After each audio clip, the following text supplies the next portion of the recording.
Today we have something really cool. This is an Acer 910.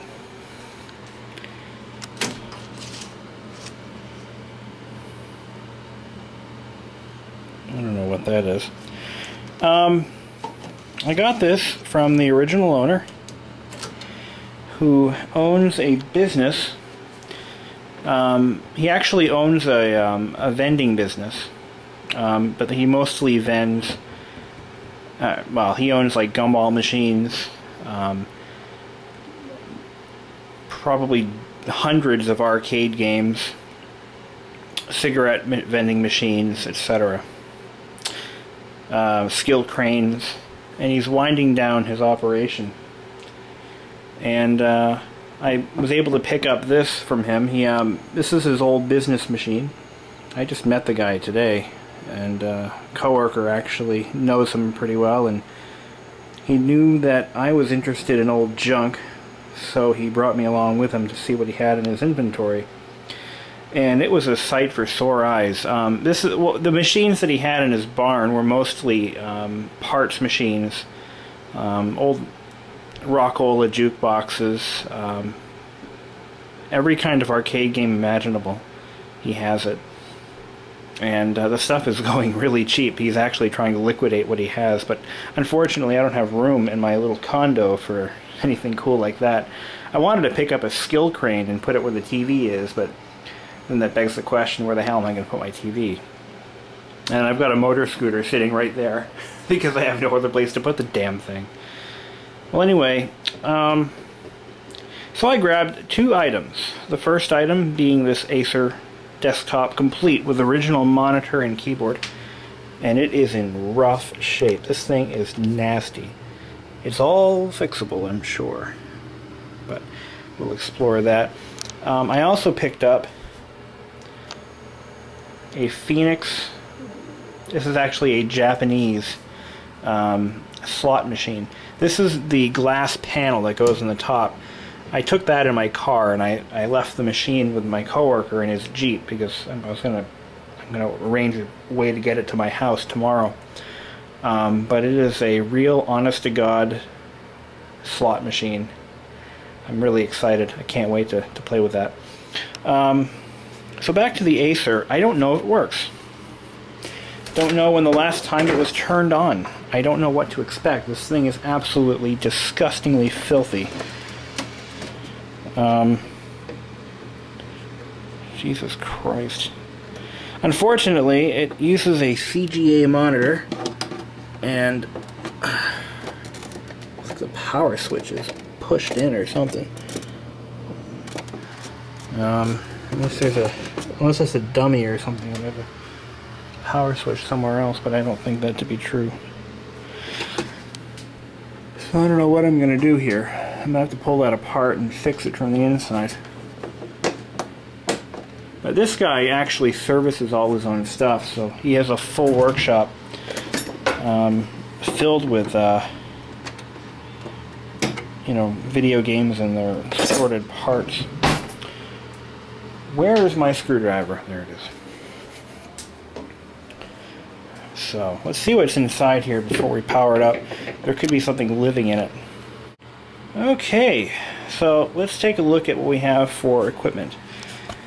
We have an Irwin tape drive that looks like it may be original equipment, like it was actually ordered with that from the factory. We have a 5 1/4 inch floppy drive. Not entirely sure what capacity is. I'm going to go on a limb here and say it's a 1.2 meg. We have a mini scribe. Now here's a company that you haven't really heard of, I'm sure. Many of you have never seen these, and I've only seen one in my lifetime. But this is a 3 1/2 inch mini scribe. This is technically a, I want to say a half height, but yeah, it's not a standard height drive that would never fit in anything else, but it is an IDE drive, which is cool. Little clock battery, Tataran, that may be original.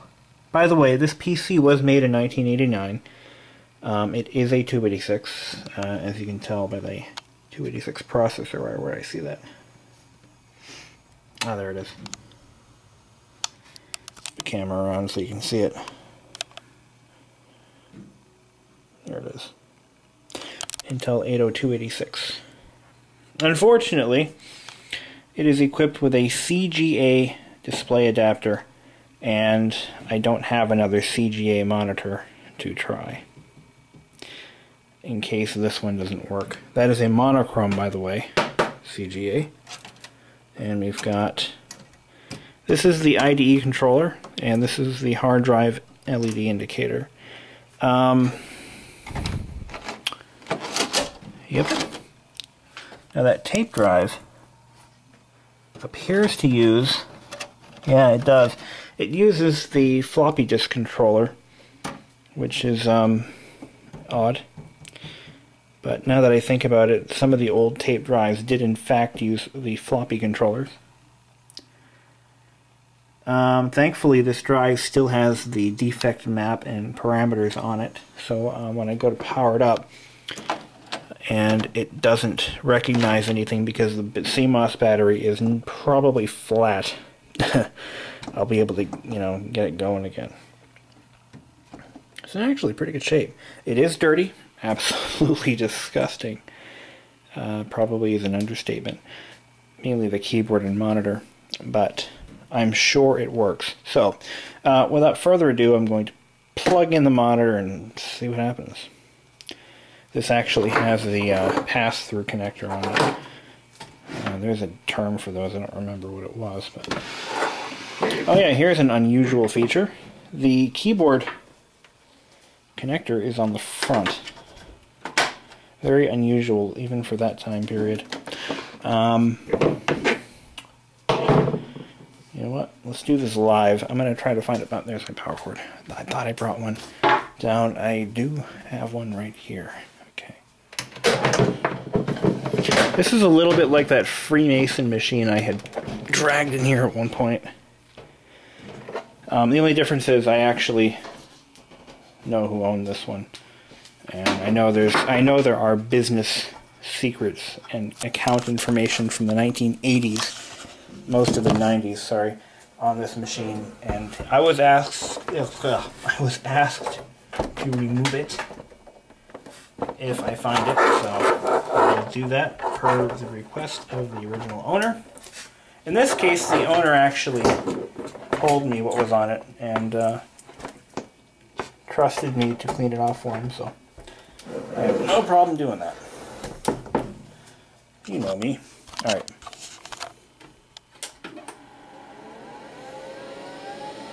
Monitor lights up. 12 megahertz. Look at that. Monitor came right back up to life at 512K RAM. CMOS RAM error check battery run setup. So let's do that. Control Alt Escape for setup. Let's see here. No floppies present. Update all item end and reboot. Today is, doesn't matter. Day doesn't matter, doesn't matter. Floppy drive A not present. Unfortunately, I don't even know what floppy drive A is. So I'm going to go on a limb here and say it's a 360K drive. Drive B not present. You don't say. That's fine, there is nothing there. Fixed disk not present. Let's see.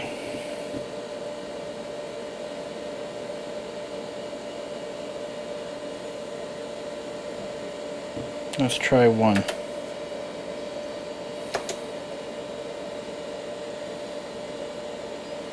Okay. Monochrome. I don't know how much memory is in it, but I don't know. The drive is spinning though, that's good. It would be nice to know what we had here. So let's just assume there's nothing there. Oop. No. Try 5. I don't know. Okay, let's see what that does for us. Memory size error, run setup. I don't have the specs. Although I could figure out the specs from here.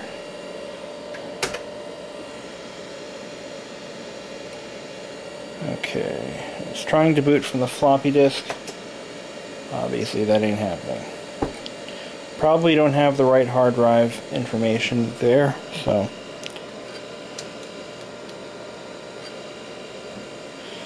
Okay.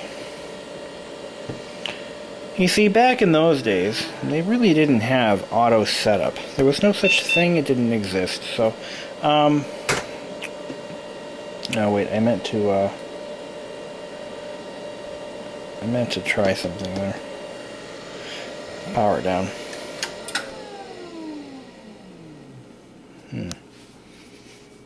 Let's see here. Switch block 1. Memory is 5, 6, and 7.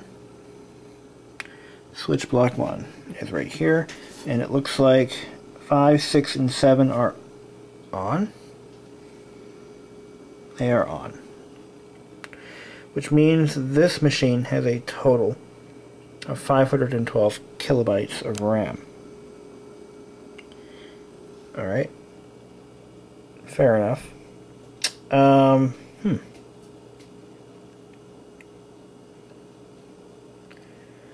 That's one way to decode it.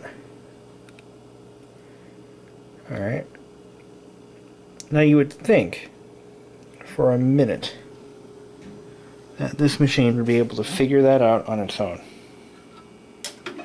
Let's try it again.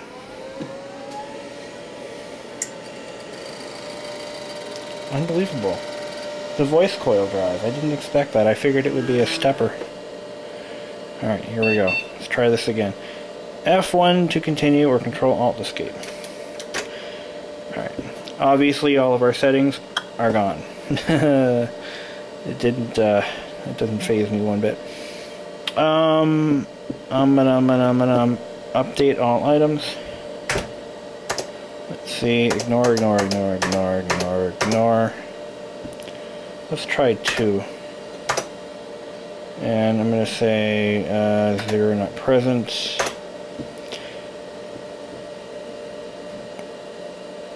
Oh, I see. 1 to 47 type or 60 to 83 type. Well, I don't know the type. 8051A is the model number. Let's see. There's a... Oh, damn. I need that chart that tells me what...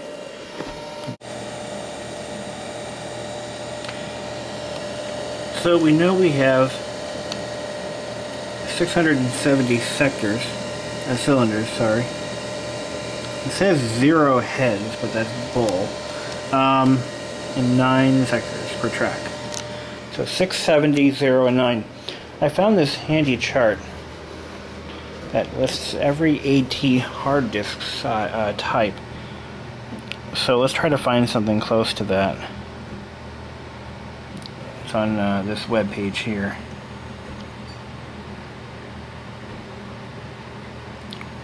So let's see what we get here. 670 cylinders.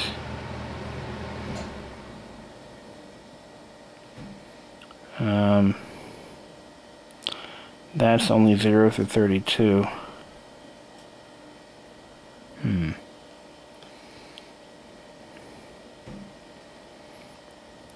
Unfortunately, I kind of didn't really grow up in this particular era of hardware. When I was getting into this hobby at first, this is the kind of stuff that was being phased out. So,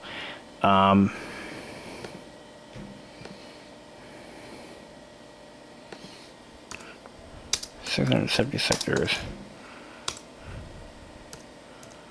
Cylinders.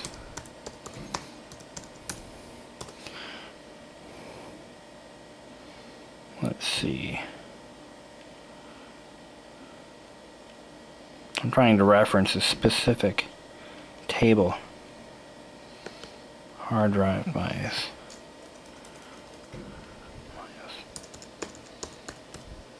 Most BIOSes allow you to input this information manually, but this BIOS doesn't. So,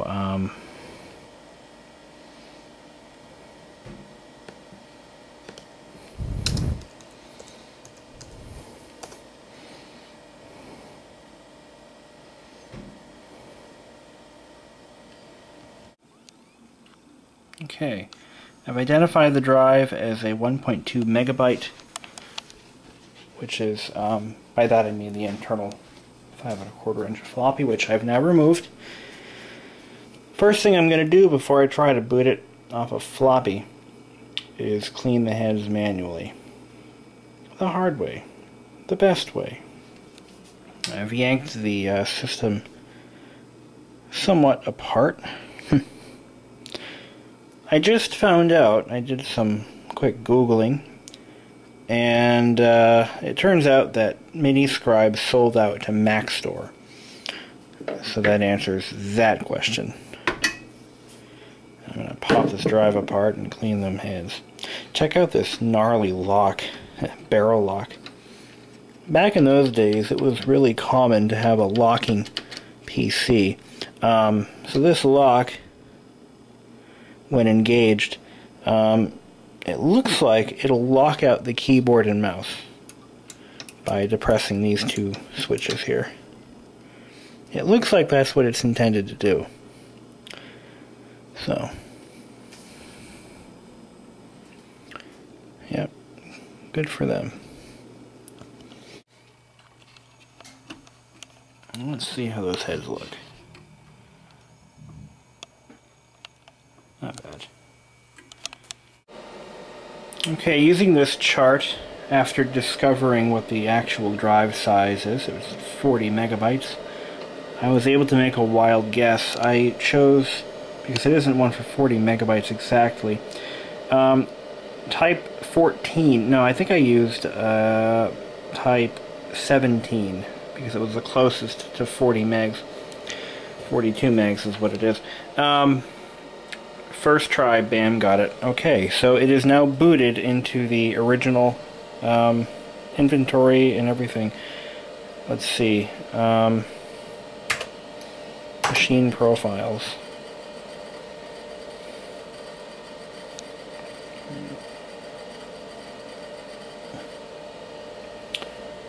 Machine price lists. Let's try one. Change, delete, move, search, quit. Let's try search. Equipment.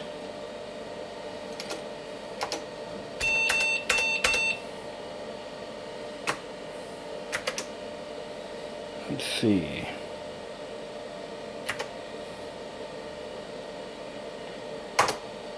I don't have the, let's see, Q for quit. 2.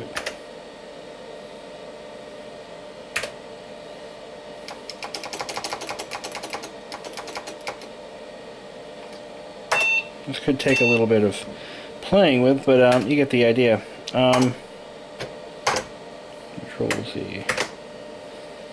This is basically the software that he used to manage his company, his vending company with. So this is probably some pretty old software.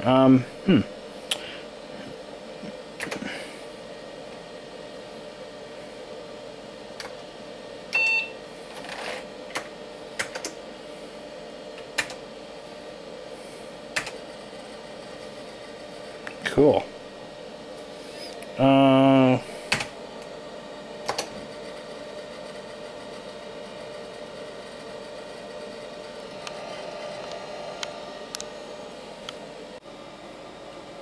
If at first you don't succeed, go back to your copy of MS-DOS that you have been using since 1995.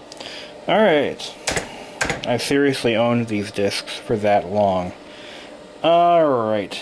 I don't believe... I don't think F-disk is in DOS 3. Yeah, it is. Yeah, okay.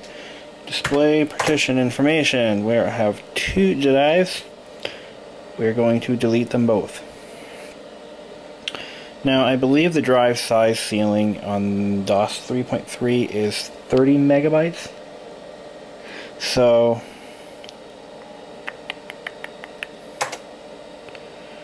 okay.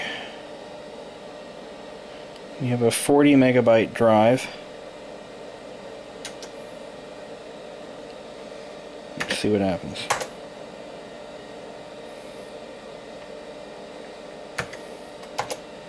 We have to delete our logical drives first.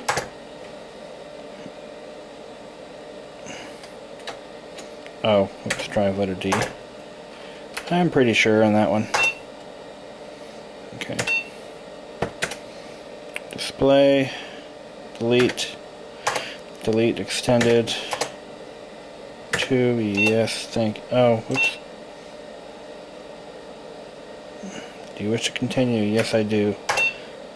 If I only should display information, delete, oh yeah. Delete primary. I want to continue, please. Now we're going to create a DOS partition, create primary, yes.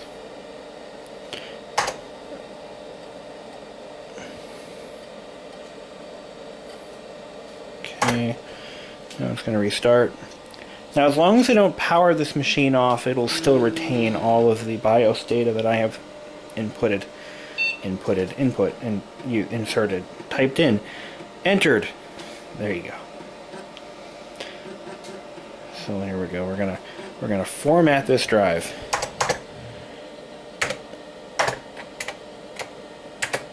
As a system disk. So we're going back to drive A.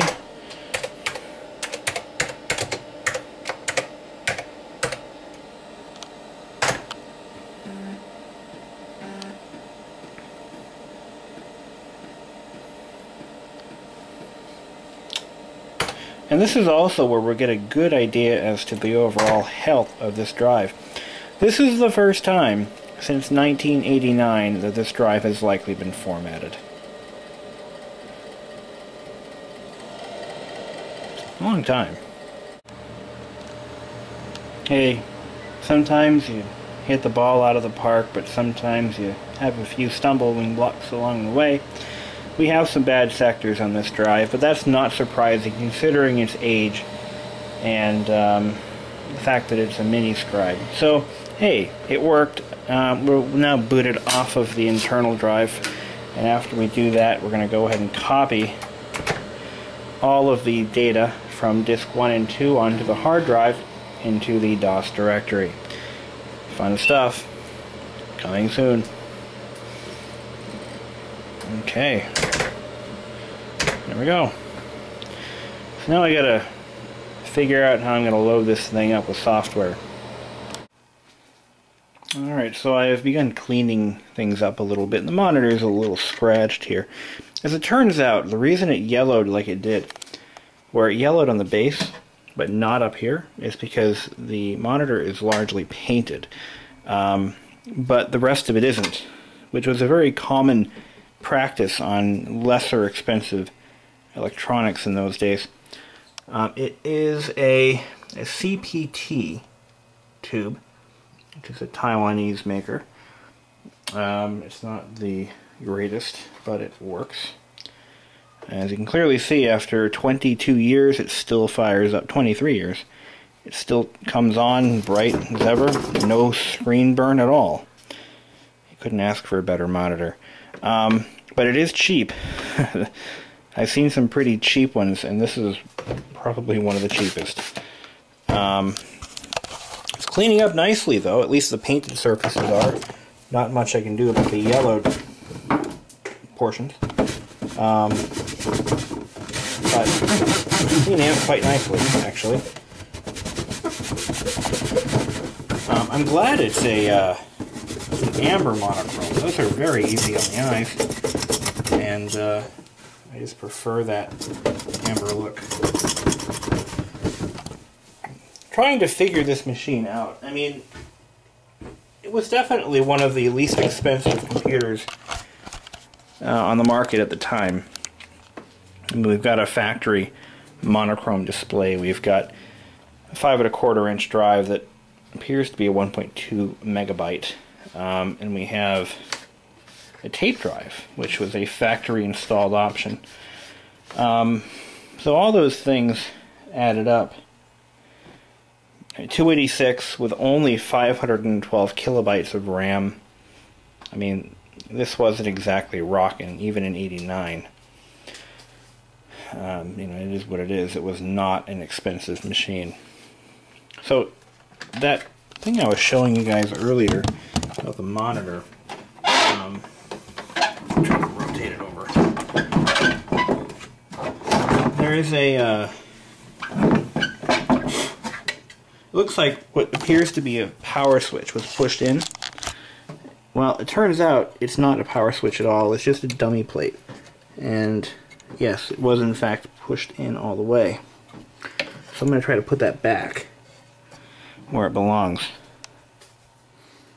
It'll be easier said than done, just because of the way it's put together, but other than that, everything looks fine. There we go, we'll get that. Get those adjustment pots back where they belong. So this is supposed to be slid in there like that, and doesn't want to go. Just a metal panel. I'll see what I can do.